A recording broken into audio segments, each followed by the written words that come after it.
Indonesia has many islands, but this particular island has intrigued me for many years. In this special video, I will show you the entire trip from the south to the north. It's a land full of hidden gems and outstanding natural beauty. And I am here to find the endemic wildlife that is only found here on this island. So join me on this adventure as I ride 2,000 kilometers across the expanse of this magical place to see some of the most unique cultures on our planet. It's hard to believe that places like this even exist, and my experience on these lands has been the most memorable 6 months of my life. I hope you will find this video inspiring so that you too can enjoy this area of Indonesia and everything that it has to offer. From the underwater world that never stops to amaze me, with its wrecks and pristine coral reefs, along with the megalithic sites that are still shrouded in mystery. I came to this island with an open mind, and I left with my mind blown. Please enjoy as I travel through the island of Sulawesi. So as you know, I don't really like hanging around in cities. It's not my thing. This channel is all about wild places. But I'm here in Makassar and I'm about to meet someone who I've been following for a while now. His name's Christian Hansen. He's doing a very similar thing to me, traveling around this amazing country that is Indonesia. So I'm gonna go meet him now. He's over in a restaurant. We're gonna eat Choto Makassar together, so it's gonna be a good evening, I think. Hey, buddy. Hey. How's it going, man? You good? Really pleasure to meet him. Likewise, really. likewise. Yeah. Chris is also on a journey across the Indonesian archipelago, and if you're not already following him, then I highly suggest that you do. Chris and I have a lot in common, and we talked for many hours, and in a couple of days, we decided to go on an adventure together, somewhere very special. The next morning, I packed my bags, loaded up the bike, and departed the concrete jungle of Makassar on a northerly heading.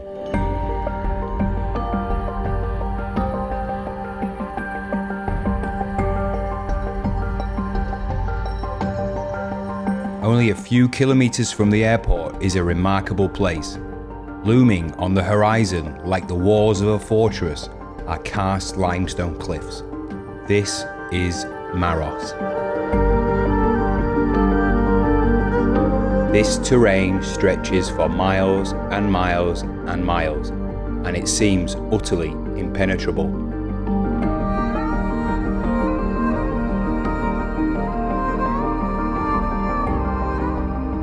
However, snaking through this limestone maze are numerous rivers and streams. As I meander along these waterways in wonder and amazement, it reminds me of a fairy tale. In my mind, I am expecting a dinosaur to lurch around one of these rocks. It is truly breathtaking.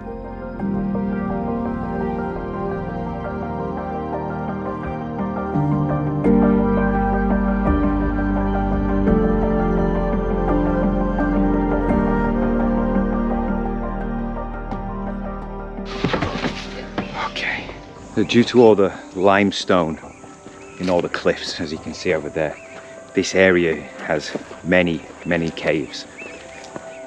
In these caves have been found the ancient artwork from our ancestors. Maros is continually breaking records of finding the oldest cave art in the world. And this one is Goa Tangan, which means hand cave, because there's ancient hand paintings. Really ancient.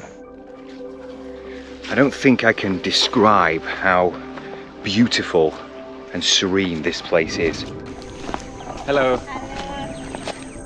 To get to these caves is not easy. After walking through tiny settlements and rickety old wooden bridges, the next step is to navigate a warren of passageways that have been cut into the limestone. This stands as a testament that in times gone by, this place looked very different as it does today.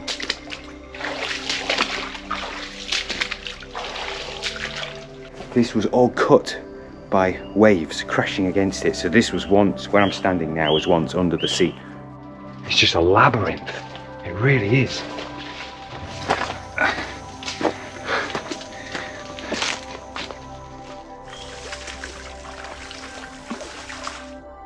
Finally, with very soggy feet, the cave comes into view. It's not the oldest artwork discovered in this area, but it is littered with tiny handprints. And that is a 20,000-year-old handprint of a small child. The question is, are these handprints from children? Or, as some say, could this be the Hobbit man that lived in Indonesia many years ago? It's just amazing thinking that how different the world will have been 20,000 years ago. And that still someone came up here, and what they did is they put the ink in their mouth, put their hand on there, and then spit. And then it leaves the silhouette of a hand. Amazing. Really amazing. Well, places like this need to be preserved forever. I wonder how many people will remember us and what for in 20,000 years' time. The oldest cave art ever discovered is close by, and today I will try to find it with the help of Christian Hansen. It's located in a hidden valley on the other side of some of these mountains. This is going to be a real adventure. Hello! Selamat pagi! How you doing? Good. Still waking up a little bit. Really good to meet you again. Yeah, likewise. We've really got no real idea of how to get there. But we're not even sure how the path is going to be, so I just really hope we can find it. Let's try. Let's do it. 2.7K.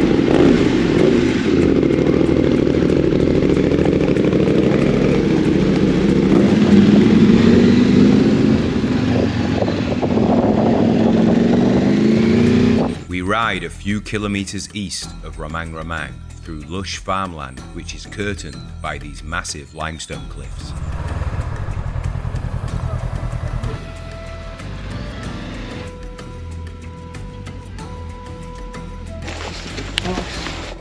Fork in the road. Which way do we go now? I'm feeling this way. Oh, mate, this is gonna be a long day. Oh, God. If you don't get lost, it's not an adventure. It's not exactly an intro sign saying, hey, it's this way. There are actually people living in this valley. The village there, they have known about it, but they have just been like, yeah, it's always been here. I think we're going the right way. I've got a good feeling. We're definitely following your good feeling. Yeah. However, little did we know we were going hopelessly wrong. So we really are actually quite lost at the minute. We don't really know where to go. Have you seen that movie, Free Solo? The guy climbing. On his own? Yeah. Just with his hands. That's how I feel right now. Well, we managed to go the wrong way. Thanks to me. We had to come back down the way we've just came. We exhausted all avenues, but they all led to nothing. Well, we're following you this time though. I'm not taking responsibility for getting lost. This time you can be the one to blame. On a scale of 1 to 10, how confident are you in this path now? Oh, solid 7, mate. 7? Oh, that's pretty good odds. Yeah. It looks like the trail is getting very, very steep ahead. Hey, buddy. There's nothing quite like walking in the midday Indonesian sun. So we think we have found the way down into the valley. So the next thing I see when I'm walking around this corner, I hope, is going to be rice fields. Oh, wow. So Sam just walked down there, but we can hear the sound echoing off the walls here. Is it good? All right, on the way. This is absolutely incredible. Right in front of me is like a secret entrance into this hidden valley. It's unbelievable. Look at this. Oh my God. Mate, we made it. Wow. Unbelievable. Oh my God. We did it, man. Well done. Well done, mate. Yeah.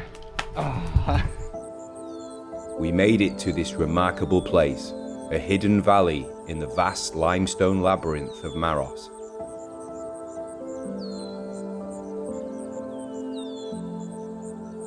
so remote, completely surrounded 365 degrees by these karst limestone cliffs.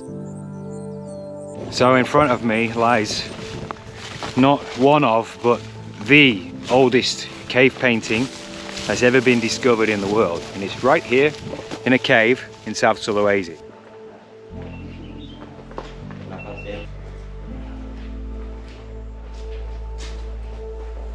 Alright, you ready? Ready. And here it is, the oldest cave painting in the world. I don't know how to explain my feeling right now. Just blown away by how old that thing behind me is. And you know what, when I see something like this, I always think about the people who made it. So someone at least 45,000 years ago came in here, they climbed up there and they painted a pig. And it looks like they've even left a handprint there as maybe a signature to say, I'm the one who painted this.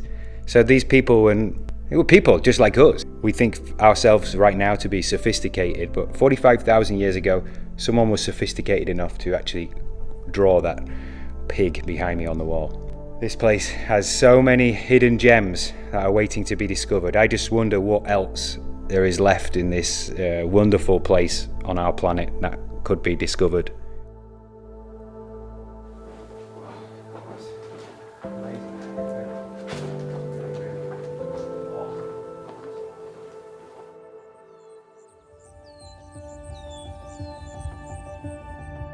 For the next chapter of this journey across the island of Sulawesi, I will travel further north through endless winding roads and climb up into the highlands of Toraja.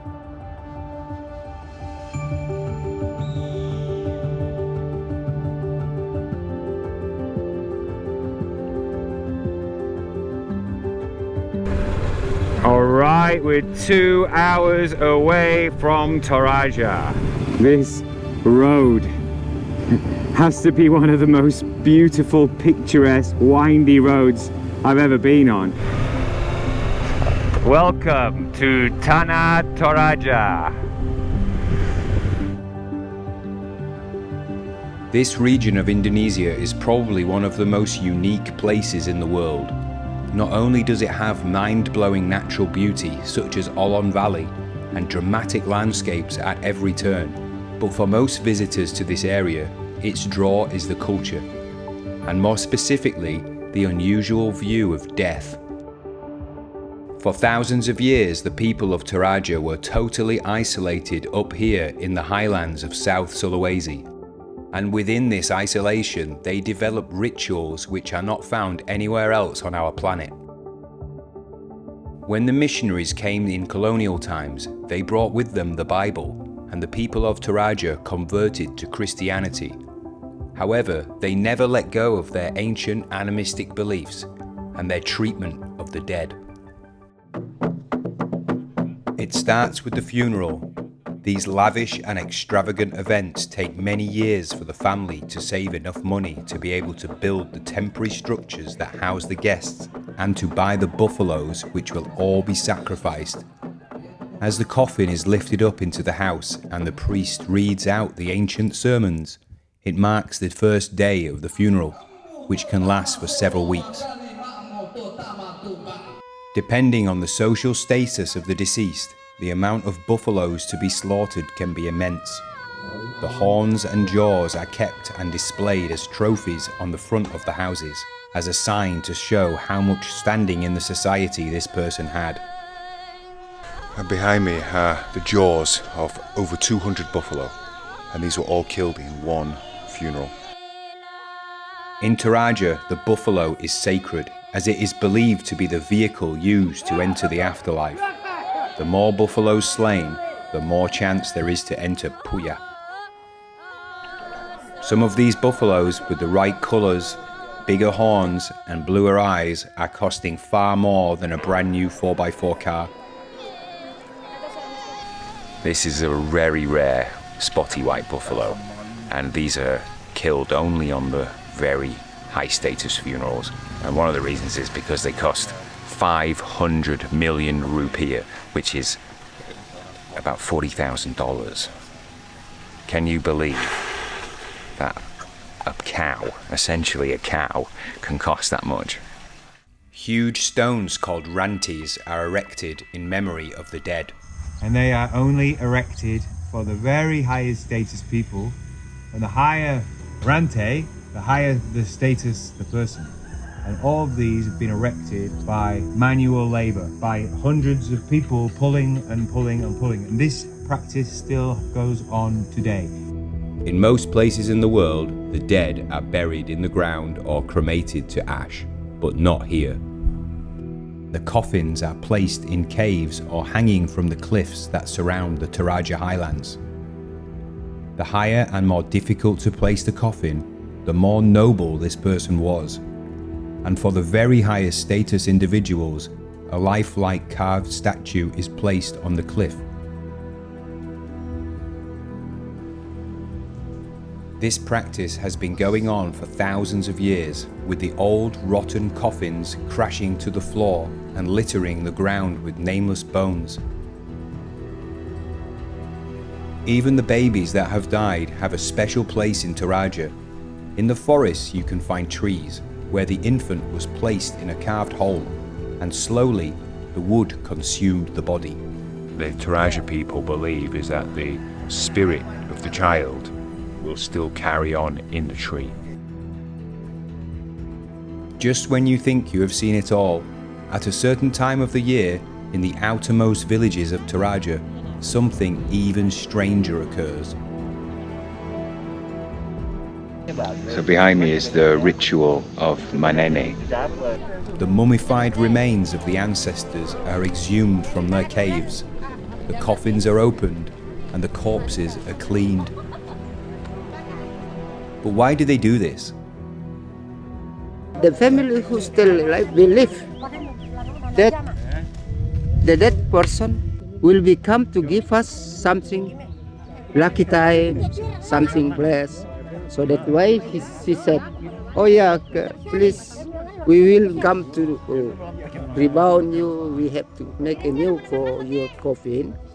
Hopefully, hopefully you come to give us some good luck, something like that. The next part of my journey, I head to the central lands of this island, where I will look for something even more mystifying than what can be found in Toraja. So now I have a 2-hour drive up a very windy road up into the highlands of central Sulawesi near Lake Poso. The road is long and winding, but after an exhausting journey, I am greeted by the massive Lake Poso. Beautiful lake as well. Wow.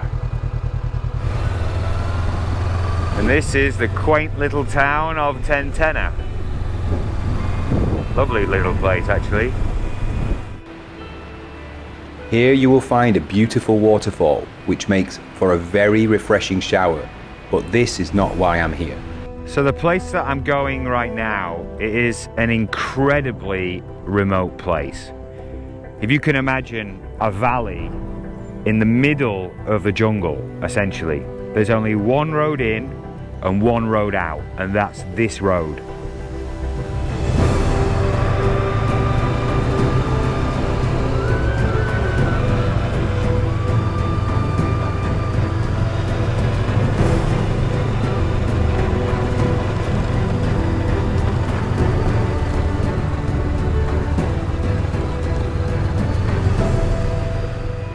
After 3 hours of lonely driving through the jungle, passing only this strange coloured stream known locally as the Coca-Cola River, my destination comes into view.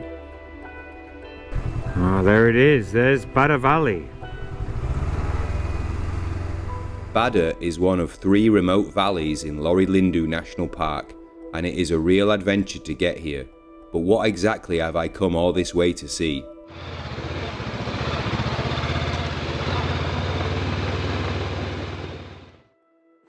It's really hard to describe how remote this place is. All the way around are mountains, all the way around, and we're just in this like flat bottomed valley in the middle of nowhere.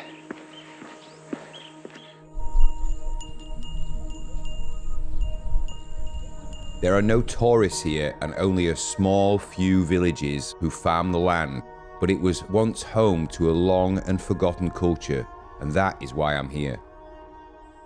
The middle of nowhere in this huge basin filled with agriculture and rice fields, and then randomly are these megaliths, ancient megaliths just sitting here. Strewn all over the valley are these strange stone carvings, but that's not all. And here's the broken pieces of some kind of jar. These strange jars appear to be very ancient. Many of them have different compartments, and some have the carvings of that very distinctive face.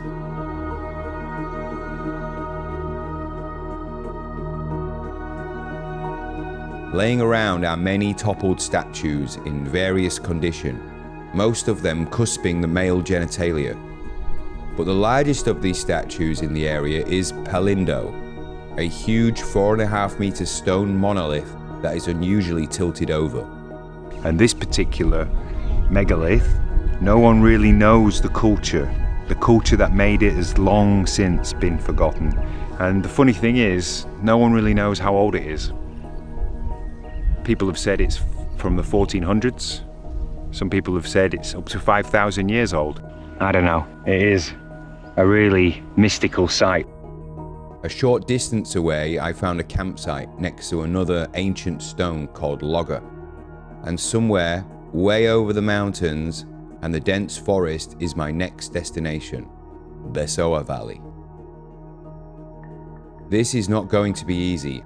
Besoa Valley may seem close by looking at the map, but it requires a huge drive to get there.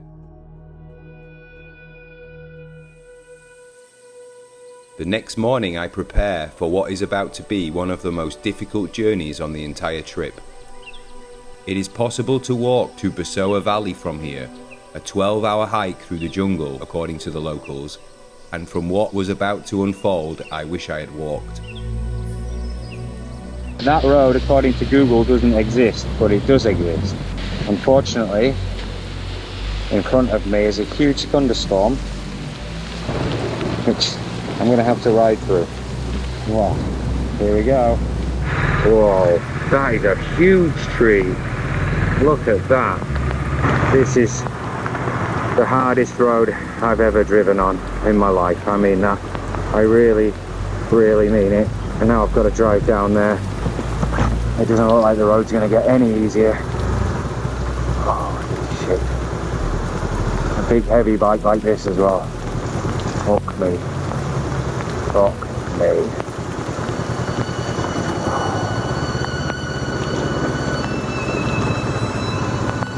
What an adventure this is. I'm not going to forget this journey. 5 grueling hours of driving in the pouring rain and not a single other soul brave enough or stupid enough to be seen on the road from Poso to Napu.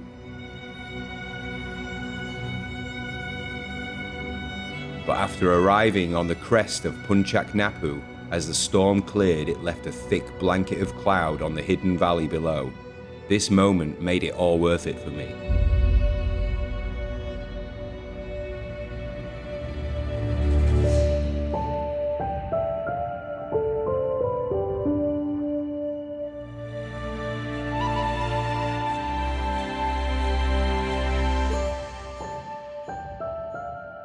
These savannas stretch as far as the eye can see, and the whole place has a very strange atmosphere. It makes me feel like I am a long way from home.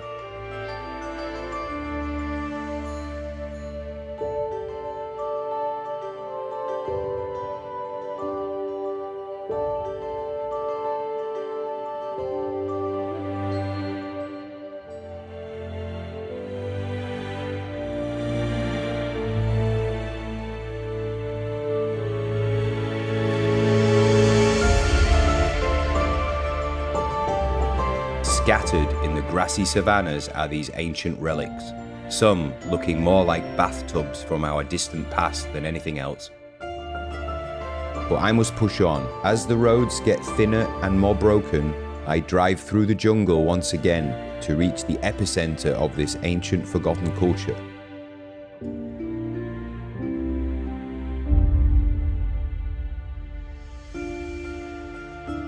Here I find the largest collection of megaliths found anywhere in Indonesia.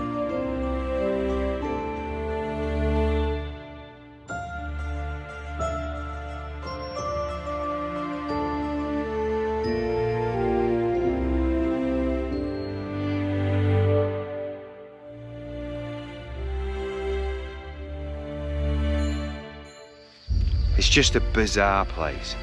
It really is. And we're in the middle of nowhere. I can't explain how remote this place is.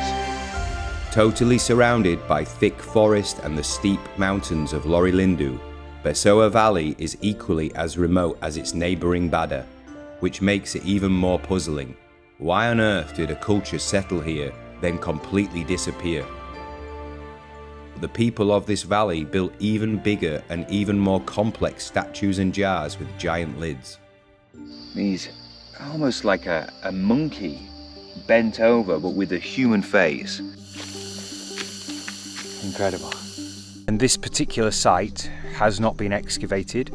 There are bones in one of the jars. There's so many secrets that this place hasn't revealed to anybody yet. It really is a special place in Indonesia. Very little is known about the people who lived here, as they left no written records, and almost no meaningful archaeological study has been performed. So the oldest trace of human life that was here was found 8,000 years ago. The most recent is around 600 years ago. So for a long time, people were living here. The valleys of Besoa, Napu and Bada are some of the most mysterious places I've ever been to. I hope that one day its secrets will be revealed.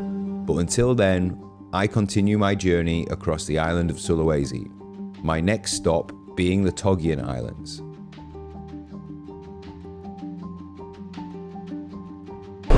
And this is the Gulf of Tomini.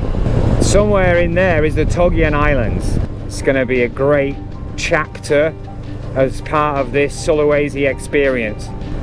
And I must say, I'm already really loving Sulawesi.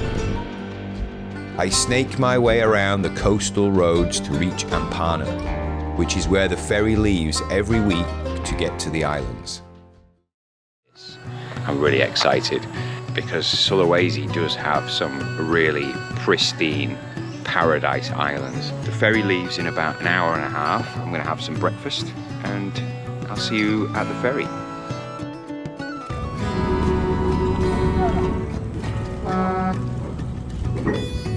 The ferry takes a couple of hours sailing from Ampana before land comes into view.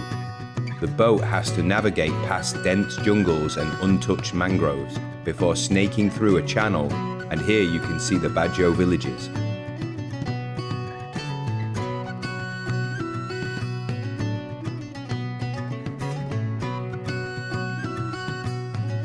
This is the wonderful little treehouse that I'm staying in. The Togeans are fringed with mangroves, barrier reefs, lagoons, and some of the largest atolls in Indonesia.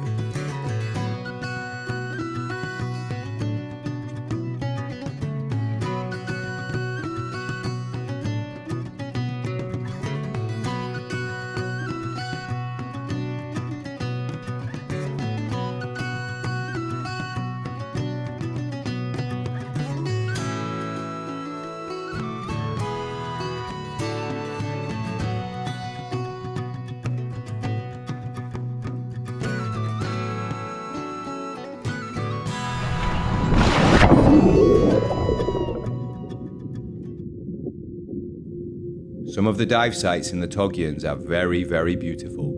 It's mostly reef walls that are covered in wonderful corals with so much colour. But one of the most striking things about the underwater world in the Togeans is the massive sponges, such as these pipe sponges that hang from the reef walls, or this barrel sponge which can fit a whole person inside, easily the biggest I have ever seen.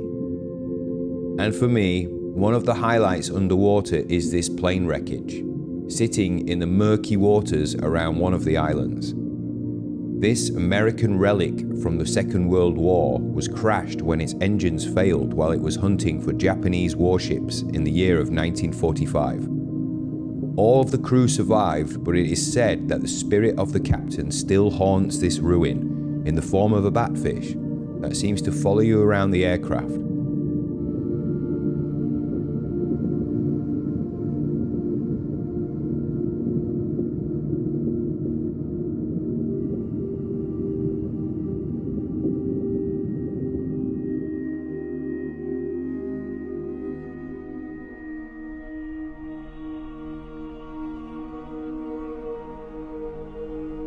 There is also a brackish water lake where it's possible to swim in a soup of millions of non-stinging jellyfish.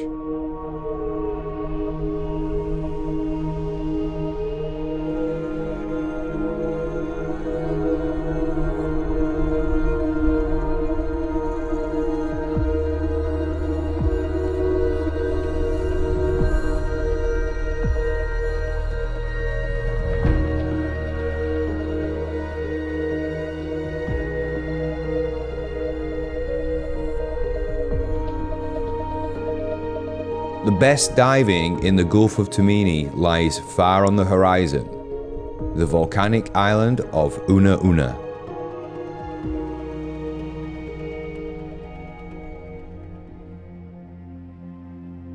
This island is very special. It's actually a volcano rising from the depths, and relatively recently, in 1983, a large eruption occurred and all the residents fled. It's hard to believe that this seemingly small volcano caused such chaos. This was once the capital of this regency and had the largest population, but now it's home to less than 300 people. Only a small fishing village and a handful of dive resorts now call this place home. The others are still too fearful that one day the sleeping volcano may erupt once more. Just love coming to places like this, totally wild. There's no villages around here, no people, no roads, nothing. The once busy island has been reclaimed by nature, and the waters surrounding it are now teeming with life, much more than in the Togean Islands.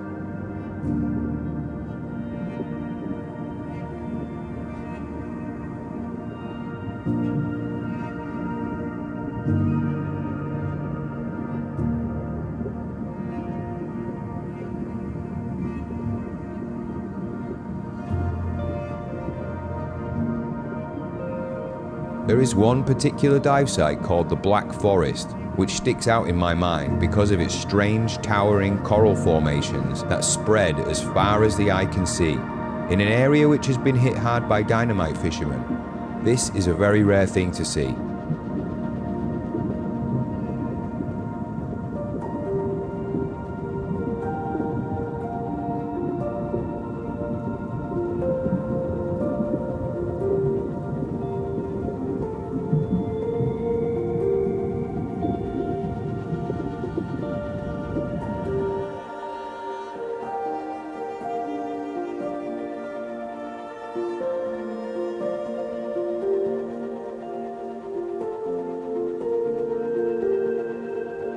Wow, well that was a really, really good day.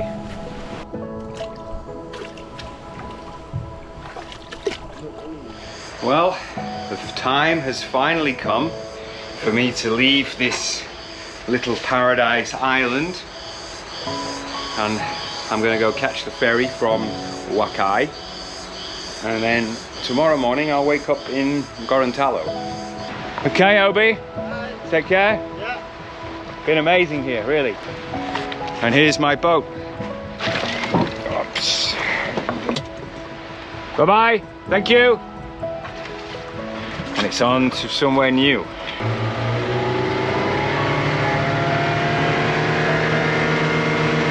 Bye, Una Una.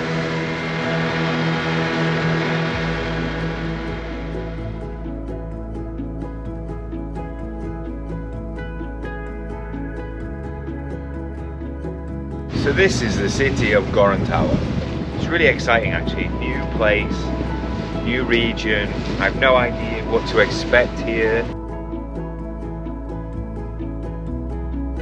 All right, here we go. This is welcome to Gorontalo. Halo Pak, selamat pagi. Pagi.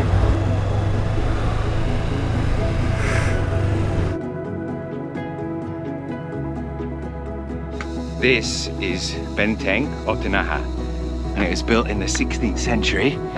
No one really knows exactly who built it. Was it the Dutch, was it the Portuguese, or was it the local people? And this is one of the huge lakes here in the flatlands of Gorontalo.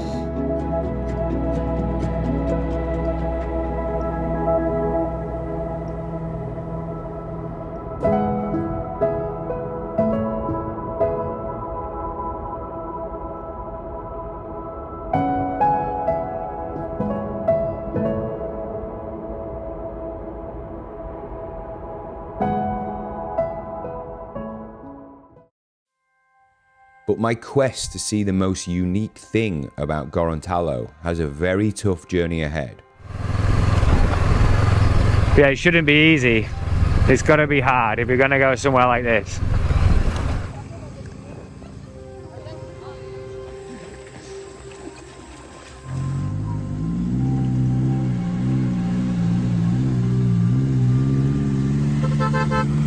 This is one of the rivers that we've come across on this trip. It's just flooded the road, there's no bridge. We're only 25 minutes away from where we're supposed to be, but cannot go any further. Some guys here are carrying motorbikes across, but my bike's too heavy, so I don't know what the hell we're going to do right now. It's pretty deep and it's flowing fast enough to be a problem. This is how you get a bike across the river with no bridge.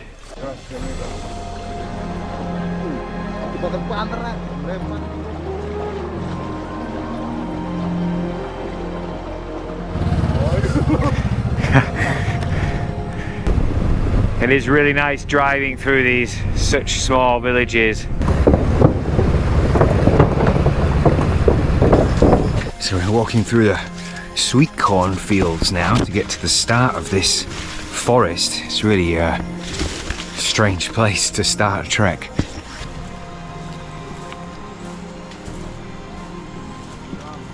Well, now we walk across there. Okay, yeah, you can see.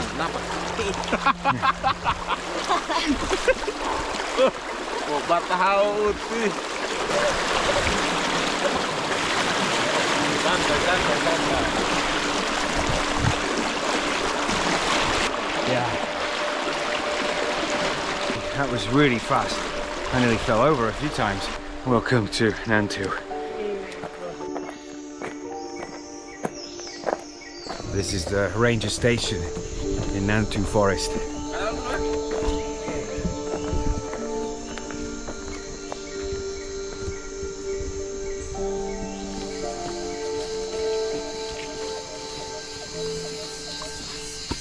This is real primary rainforest, so deep in the jungle here.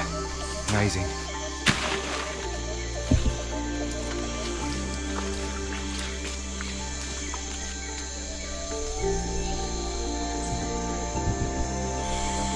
All this way on this journey to see this weird animal called a babirusa. He's over there right now. We see not one, not two, not three, not four, but five babirusa. Maybe more. There was a baby as well. It's amazing. We're so lucky. So lucky.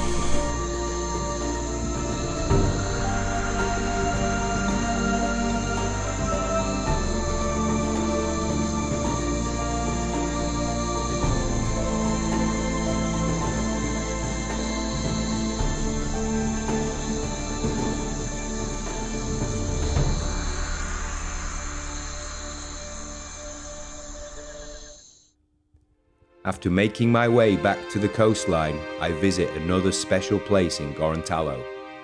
Wow, such a beautiful morning. Love it. Okay, so this looks like Olele. Olele is a marine park in Gorontalo, a sleepy fishing village on the south coast, but underwater is something very unique. And this is the only place, this whole coastline is the only place in the world where you can see this sponge called Salvador Dali sponge. I was told from my guide that I am guaranteed to see it, probably because it doesn't move. And this is it, a sponge reminiscent of Salvador Dali's surreal paintings. And it is only found here on this coastline in Sulawesi.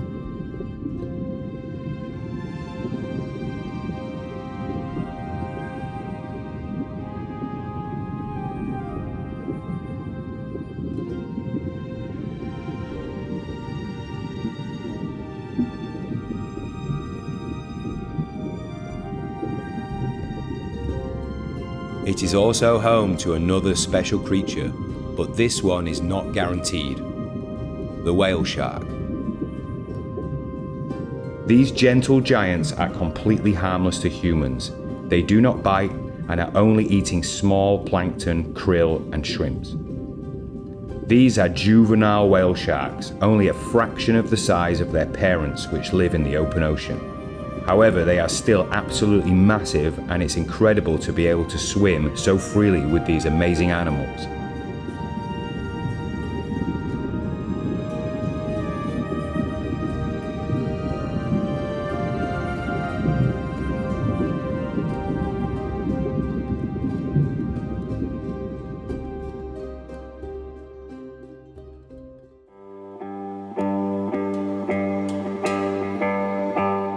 I now make my way to the last province of the island. The road sweeps and turns along this southern coast, but I waste no time in getting inland to the Minahasa highlands of North Sulawesi and climb my first volcano. This is Gunung Ambang.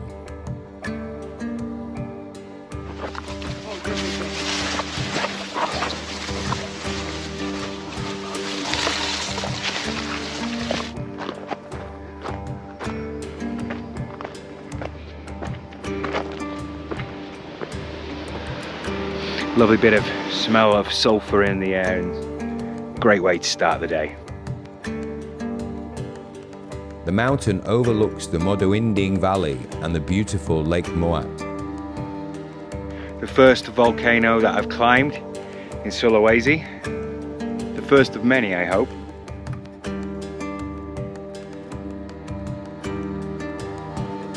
The air is crisp and cool up here and is one of the highest elevations in North Sulawesi. And far on the horizon is the next mountain I will climb, Gunung Soputan.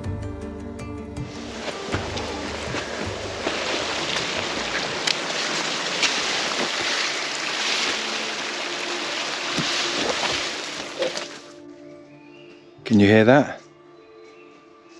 Nothing. Just the birds and the animals. This is wild.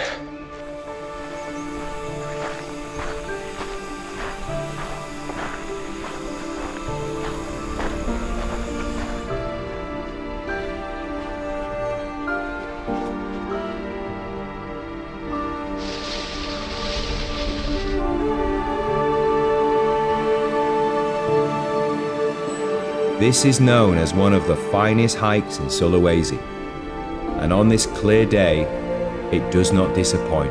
It's truly spectacular.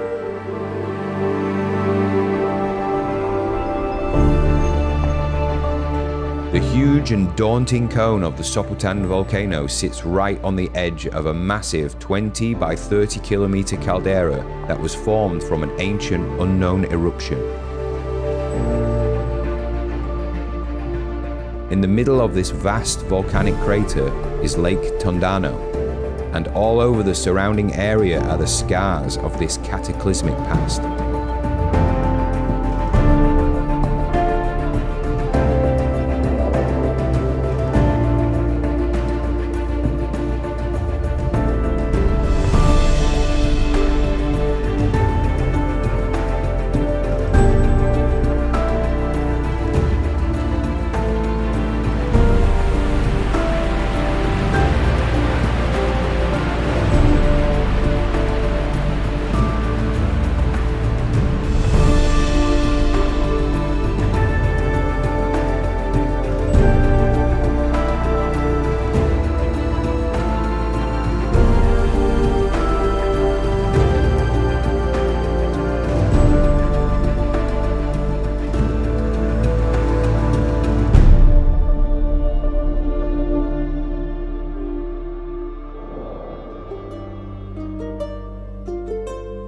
start the hike up into Tempusu.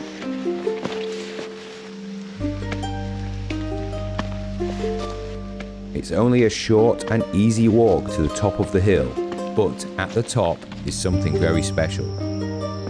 And the morning is super mystical, there's clouds covering it.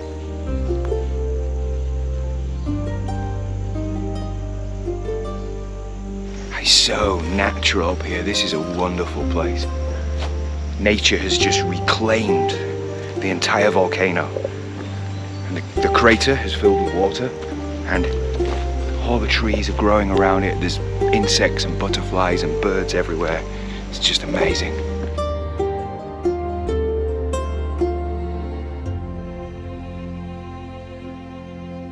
Finally, the clouds cleared, and now I will go to another mountain.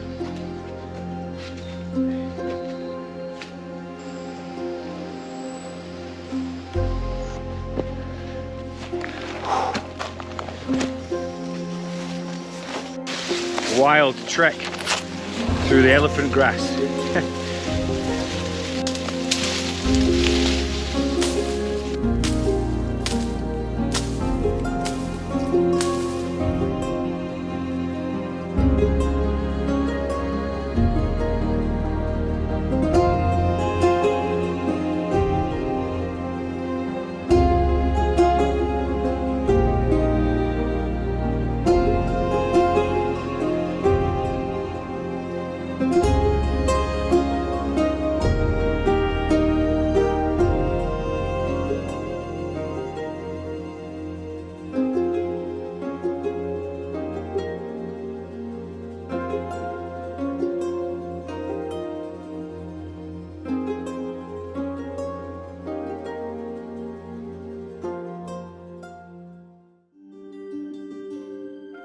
Wow, it's amazing just how beautiful the area around Tomohon is.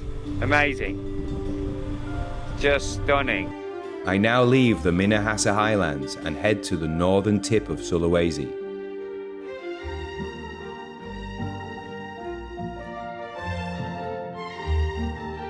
It's 6 a.m. in the morning. I'm here with my guide, Gasman, and we're gonna go try and find some animals. This is Tentokko National Park and one of the best places to spot wildlife in Sulawesi. It doesn't take long to find what we are looking for. Behind me is a group of 70 black macaques here in Tentokko National Park. It's absolutely amazing, and they're so tame. They're not shy. They don't care about us. We've just followed them here.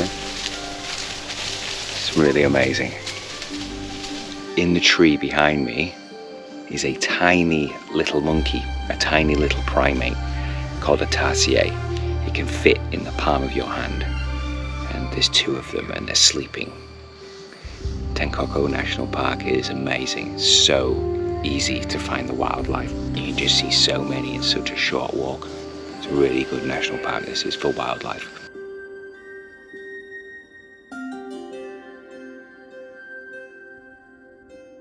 There are many types of birds in Tentokko, including this, the hornbill. We were very lucky to see in the canopy. The next place on my Sulawesi adventure is another place with unique and bizarre wildlife, the Lembe Strait. On the surface, this place may appear to be an industrial port city with the volcanoes looming ominously behind. So what's so special? To find out, I must go beneath the waves. Lembe is world famous with underwater macro photographers. There are few places on the planet where you can see such strange and distinctive wildlife in such a small area. The mimic octopus is easily found here in Lembe, along with the very similar wonderpuss. And this, the blue ring octopus, is one of the most venomous animals in the sea, and one bite can mean certain death.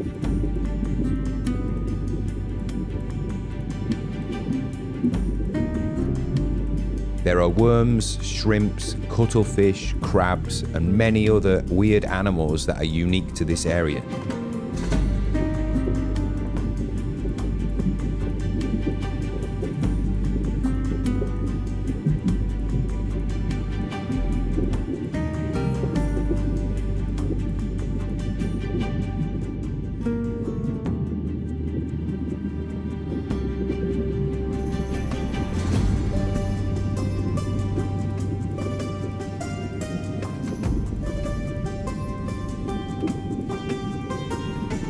There are many strange animals in Lembe, but I will now head back inland, over the mountains, and through the city of Manado to the final destination on my Sulawesi adventure, Bunaken.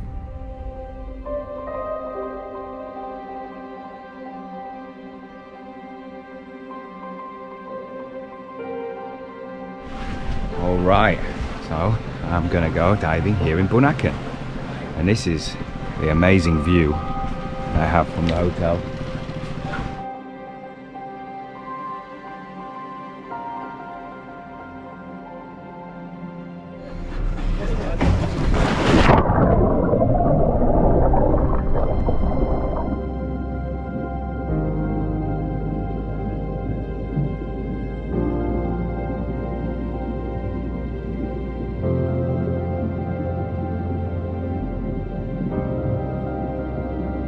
The locals here have protected this island from destructive fishing techniques such as dynamite and cyanide, and as such, the reef is pristine and absolutely teeming with life. With reef fishes of every variety and hundreds of sea turtles, along with very easy laid-back diving, this is just perfect for amateurs, beginners, and professional photographers.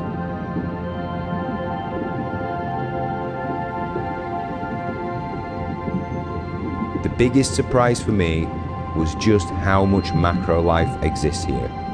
I have always been told that Lembe is the premier destination for macro photographers in Indonesia. But actually, I think that here in Bunaken might just be better, because the animals live deep in the reef.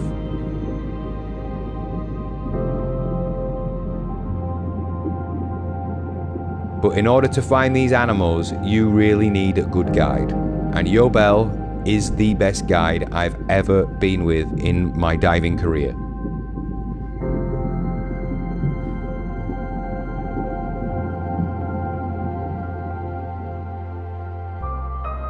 My time in Sulawesi is over, and it has been the most memorable 6 months of my entire life.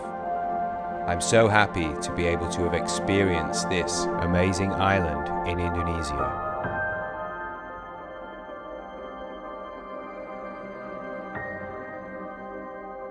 Now, you might have realized that there was one location missing from this video.